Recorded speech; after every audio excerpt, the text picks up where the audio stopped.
नमस्ते, मेरा नाम शिवम भारद्वाज है और आप देख रहे हैं कनेक्ट विथ युवा। आज चर्चा बिहार की राजनीति पर होगी।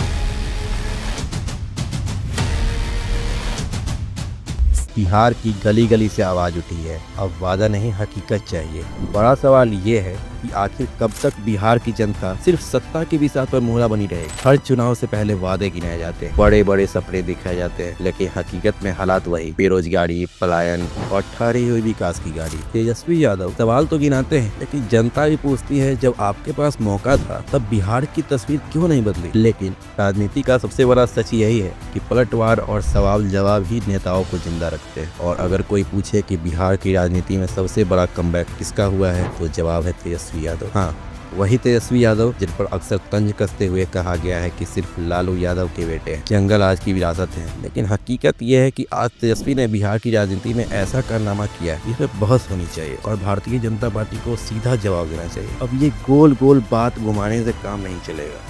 जंगल आज था, लालू का बेटा है, गोबर और झटका में, क्योंकि इस बार सवाल जाति या धर्म पर नहीं बल्कि बिहार की असली विकास पर उठाए गए हैं। और यही वजह है कि तेजस्वी यादव ने 12 सवालों ने बिहार की राजनीति में भूचाल ला दिया। तेजस्वी का पहला सवाल सीधा बिहार की मिट्टी से जुड़ा है। केला, मखाना, मकई, चावल, गन्ना, आलू, लीची और आम जैसे फसलों का गढ़ है। लेकिन सवाल यह है कि यहाँ food processing unit, mega food park क्यों नहीं? इतने संसाधनों के बावजूद किसान और मजदूर बाहर कमाने को मजबूर क्यों है? ये सवाल सुनते ही दिल जल उठता है। ये आखिर 20 साल से सत्ता में बैठे लोग क्या कर रहे हैं? दूसरा सवाल आईटी सेक्टर पर है। जब पूरा देश डिजिटल इंडिया की बात कर रहा है तब बिहार में ना आईटी पार्क है ना SEZ। बताइए क्यों बिहार का युवा मजबूर है कि नौकरी की तलाश में दिल्ली, बेंगलुरु या हैदराबाद भागे? क्या बिहार का आईटी में हिस्सा नहीं होना चाहिए था? तीसरा सवाल, बिहार में नदियाँ, तालाब भरे पड़े हैं लेकिन फिर भी मछली दूसरे राज्यों से आती है। मछली पालन और मार्केट का विकास क्यों नहीं हुआ? अगर ये होता तो लाखों लोगों को रोजगार यही मिलता, उन्हें दर दर भटकना नहीं पड़ता। चौथा सवाल दूध से जुड़ा है। बिहार दूध उत्पादन में आगे है, लेकिन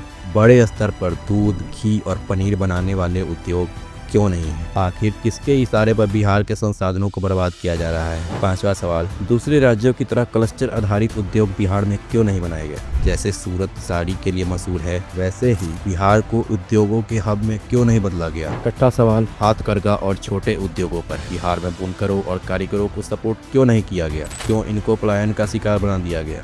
सातवां सवाल सीधा टूरिज्म पर है। नालंदा, बोधगया, पावापुरी जैसे धरोहर विश्व स्तरीय है, लेकिन बिहार टूरिज्म का हाल देख लीजिए। फोटोग्राफी से लेकर प्रमोशन तक शर्मनाक है। आखिर सरकार ने इन्हें विकसित क्यों नहीं किया? आठवां सवाल युवाओं से जुड़ा है। भर्ती परीक्षा और नौकरी का सिस्टम इतना गड़बड़ क्यों है? कभी एग्जाम लीक, कभी लाठीचार्ज, क्यों ट्रांसपेरेंसी नहीं है? नौवां सवाल, बिहार से कितने लोग रोजगार के लिए बाहर गए? इसका डेटा सार्वजनिक क्यों नहीं किया जाता? पलायन रोकने की कोई योजना क्यों नहीं है? 10वां सवाल, पिछले 20 साल में कितनी चीनी मिलें, पेपर और अन्य फैक्ट्रियां बंद हुई? उसमें कितनी नौकरियां गई?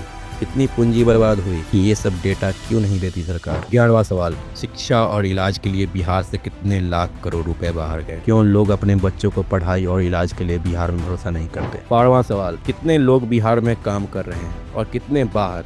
20 साल से सत्ता में बैठी सरकार अब तक इसका हिसाब क्यों नहीं दे पाई? और मेरा 13वां सवाल, हर साल बाढ़ से 25,000 करोड़ का नुकसान होता है, तो फिर बाढ़ से निजात क्यों नहीं मिली? पैसा कहाँ गया? अब सोचिए, तेजस्वी यादव ने कोई जातिगत या धार्मिक सवाल नहीं उठाया। उन्होंने एक एक मुद्दा उठाया जो बिहार के हर आम आदमी की जिंदगी से जुड़ा है। यही असली राजनीति है। लेकिन बीजेपी और उसके नेता जंगल राज, गोबर, झटका मीट, हिंदू मुसलमान पर बहस घुमा देते हैं। सच यही है कि बिहार का विकास वहीं अटका हुआ है, जबकि बाकी राज्य आगे निकल गए। सवाल ये है कि जनता कब तक बहलती रहे? अब वक्त आ गया है कि बीजेपी सीधे सीधे इन सवालों का जवाब दे, क्योंकि बिहार की जनता अब बेवकूफ नहीं है। आप देख रहे हैं कनेक्ट विथ युवा, जहाँ सच बिना फिल्टर के सामने आता है।